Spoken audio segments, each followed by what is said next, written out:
नमस्कार मित्रों, आपका डॉक्टर आलोक चांठिया AIRONDF चैनल पर स्वागत है। जैसा कि मैंने अपने पिछले वीडियो में कहा था कि मैं आपसे बात करूंगा what is difference between research article and research paper. आमतौर पे आपने देखा होगा कि कई बार कोई व्यक्ति आपसे पूछ लेता है कि आपके कितने रिसर्च पेपर पब्लिश हैं, और आप साधारण बात में उसको जवाब दे देते हैं। या कभी कभी इंटरव्यूज़ में इस बात को पूछ लिया जाता है कि क्या आप यह जानते हैं कि रिसर्च पेपर और रिसर्च आर्टिकल में क्या डिफरेंस है। आपने जो भी लेकर पेपर्स आए हैं वह रिसर्च आर्टिकल है या रिसर्च पेपर है, और कई बार एक कन्फ्यूज़न की स्थिति व्यक्ति के सामने खड़ी हो जाती है कि वह वास्तव में रिसर्च पेपर लेके आया है या रिसर्च आर्टिकल लेके आया है। और इसीलिए मुझे लगा कि एक बहुत छोटा सा वीडियो इस बात पर बनाया जाना चाहिए ताकि न्यू कमर्स को यह बात समझ में आए कि कब कोई वर्क रिसर्च आर्टिकल कहलाता है और कब वह रिसर्च पेपर कहलाता है। जैसा कि आप देख रहे हैं कि इन दोनों शब्दों में रिसर्च आया हुआ है, तो रिसर्च आप जानते हैं कि जैसा नाम से आपको लग रहा है कि कोई खोज को, किसी तथ्य को दोबारा से परिमार्जित करना ही रिसर्च कहलाता है। इसका आपको एक उदाहरण भी देता हूँ। जैसे मानव शास्त्र विषय में यह देखने के लिए कि मानव ने कब जीवन में स्थायित्व की ओर बढ़ना शुरू किया, कब वह प्रकृति के साथ सामंजस्य स्थापित करने लगा, तो जब खोज हुई तो मध्य प्रदेश के भीमबेटका वाली जगह पर करीब 750 शैल भित्ति चित्रों वाली गुफाएं मिली। अब जब यह गुफा मिली, then it was the matter of discovery, क्योंकि एक चीज़ को खोजा गया, उसमें किसी व्यक्ति ने कुछ काम नहीं किया है, उसे खोजा गया। अब इस खोजने के बाद कि यह 750 गुफाएं जो उच्च पुरा पाषाण काल से संबंधित हैं, जिसमें मानव ने तरह तरह के शैल भित्ति चित्र बनाए हैं, उस पर काम किया गया। काम करके इस बात को जानने का प्रयास किया कि उन शैल चित्रों में क्या है। तो जब पहाड़ियों को खोजा गया तब वह डिस्कवरी थी, लेकिन जब खोज के बाद उन शैल चित्रों पर काम किया गया तो वह रिसर्च थी, क्योंकि अब यह समझने की कोशिश की गई कि जो शैल चित्र मिले हैं उनमें क्या है। अब यह काम हुआ और उसके आधार पर शैल चित्रों का वर्णन हुआ, लेकिन कालांतर में फिर उन्हीं शैल चित्रों पर मठपाल नाम के एक समाज शास्त्री या मानव शास्त्र शास्त्री जो थे, उन्होंने प्रयोग किया, उन्होंने रिसर्च की, और वही जो पहले स्तर पर डिस्कवरी थी बाद में रिसर्च पे गई। जब उन शैल चित्रों को उन्होंने अध्ययन किया तो उन्होंने देखा कि पूर्व में जिन शैल चित्रों के बारे में वर्णन किया गया उसमें किसी में गौरैया नहीं दिखाई दे रही, स्पैरो। और इस आधार पर उन्होंने अपनी रिसर्च को सामने लाया और उन्होंने कहा कि चूँकि इस किसी भी चित्र में गौरैया नहीं है, इसलिए इस बात का अनुमान है और यह बात कही जा सकती कि इस आसपास के क्षेत्रों को अनाज का ज्ञान नहीं था, या वह अनाज या फसल नहीं उगाते थे। अब यह एक नई रिसर्च हो गई क्योंकि वो सर्च था। इसी तरह अगर विज्ञान में आ जाएं तो जब जे थॉमसन ने खोज किया इलेक्ट्रॉन की, और उन्होंने कहा इलेक्ट्रॉन इज़ अ पार्टिकल, लेकिन इसी इलेक्ट्रॉन पर जब दोबारा अध्ययन उन्हीं के पुत्र पीजे थॉमसन ने किया तो उन्होंने कहा no, electron is a wave. तो जब किसी तथ्य जो उपस्थित है उसकी दोबारा कोई एनालिसिस करता है, विश्लेषण करता है और नए तथ्यों के साथ सामने आता है, तो उसे हम रिसर्च कहते हैं। यही कारण है कि जब भी सोशल साइंसेज में जो भी आप करते हैं वह रिसर्च होती है, क्योंकि जो पहले से तथ्य उपस्थित हैं, उपलब्ध हैं, उनमें आप यह देखने का प्रयास करते हैं, जिसको कि रोमांटिसिज्म कहते हैं, बुक रिव्यू कहते हैं, कि उनके अध्ययन के बाद आप इस निष्कर्ष पर निकलते हैं कि सारे अध्ययन तो हुए हैं लेकिन यह बिंदु इन रिसर्च में नहीं देखा गया, और वह आपकी रिसर्च कहलाती है। इसीलिए रिसर्च को आप कह सकते हैं to know more about a particular topic, a particular subject. तो ये तो बात हो गई रिसर्च की। अक्सर आपने सुना होगा, ख़ासतौर से न्यूज़पेपर आप देखते हैं, किताबें देखते हैं, और उसमें आप इन जनरल प्रैक्टिस आप कहते हैं कि आर्टिकल पब्लिश हुआ है। यहीं पर आपके बात का उत्तर है। जब भी कोई व्यक्ति अपने शोध को पब्लिश करता है,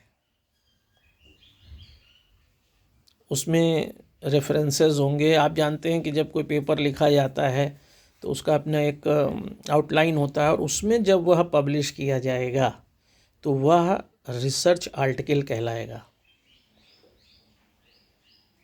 चाहे वह दुर्खीम द्वारा लिखा गया सुसाइड हो, जो 1924 में पब्लिश हुआ था, वो उनके मृत्यु के बाद पब्लिश हुआ था, उसको उन्होंने कहीं पे जाकर प्रेजेंट नहीं किया था। या फिर कार्ल मार्क्स द्वारा कम्युनिस्ट मैनिफेस्टो हो, या दास कैपिटल हो, इन सब को आप कह सकते हैं कि ये सब आर्टिकल्स थे, क्योंकि इसको उन्होंने अपने थॉट को पब्लिश किया। लेकिन ये भी हो सकता है कि जो आपके दिमाग में चल रहा है, जो दिमाग में आ रहा है, उसका आप पहले किसी फोरम पर, किसी मंच पर जाकर प्रेजेंटेशन दें। तो ऐसा कोई भी आपका लेखन, आपका शोध जिसको किसी फोरम पर प्रेजेंट करा गया है, वह रिसर्च पेपर कहलाता है। तो रिसर्च पेपर की शर्त क्या हुई कि ऐसा कोई पेपर जिसको आप द्वारा किसी फोरम पर प्रेजेंट किया गया हो। अक्सर आपने सुना होगा, जब आप कोई अपना पेपर पढ़ते हैं किसी सेमिनार या कॉन्फ्रेंस में, तो बाद में उसकी प्रोसीडिंग छपती है। जो प्रोसीडिंग छप रही है, आपके उस कथन को जो छापा जा रहा है, उसे कहते हैं रिसर्च पेपर। इसका एक छोटा सा उदाहरण भी आपको देता हूँ कि 1948 में ह्यूमन राइट की बात होने लगी। उसके बाद ह्यूमन राइट की बात होती चली गई। एक इन जनरल प्रैक्टिस हमने ह्यूमन राइट को, मानवाधिकार को डिफाइन करते रहे हम।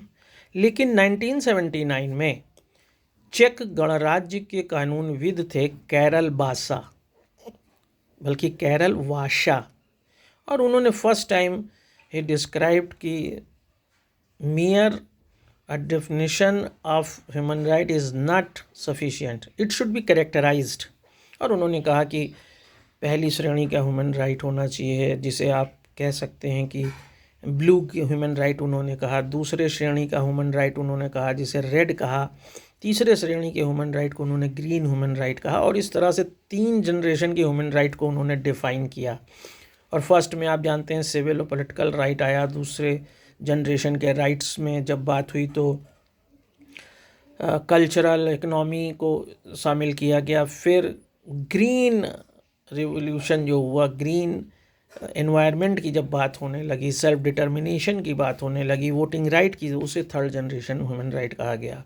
तो ये जो कैरल वाशा द्वारा 1979 में मानवाधिकार के अंतर्राष्ट्रीय संगठन के सामने यह प्रस्तुति की गई और यह विचार रखा गया कि इसे मानव अधिकार को इस तरीके से श्रेणीबद्ध करके देखा जाना चाहिए, तो यह उनका रिसर्च पेपर था, रिसर्च आर्टिकल नहीं। अगर कैरल वाशा द्वारा इस प्रेजेंटेशन के बजाय उसे सिर्फ पब्लिश कर दिया गया होता, उसका कहीं पे प्रेजेंटेशन न किया गया होता, तो यह रिसर्च आर्टिकल होता। तो यह मेन डिफरेंस है। रिसर्च आर्टिकल किसी पब्लिश्ड वर्क को कहते हैं जिसका कि कभी कोई आप द्वारा प्रेजेंटेशन कहीं भी नहीं दिया गया है। लेकिन रिसर्च पेपर की शर्त ये है कि रिसर्च पेपर आप उसी को कहते हैं जिसको आपने कहीं प्रेजेंट किया हो। लेकिन आमतौर पे यह त्रुटि बराबर आपको देखने को मिलती है कि हम बिना किसी प्रेजेंटेशन के जो हमारा पब्लिश्ड वर्क है उसी को हम रिसर्च पेपर कहते हैं, जबकि instead of research paper it is your research article. और यह गलती हम आम तौर पे अपने दैनिक जीवन में देखते हैं कि हम रिसर्च आर्टिकल को रिसर्च पेपर कहते रहते हैं, रिसर्च पेपर को रिसर्च आर्टिकल कहते रहते हैं, और दोनों में दोनों, चाहे वो रिसर्च आर्टिकल हो, रिसर्च पेपर हो, दोनों में रेफरेंसेस हो सकते हैं।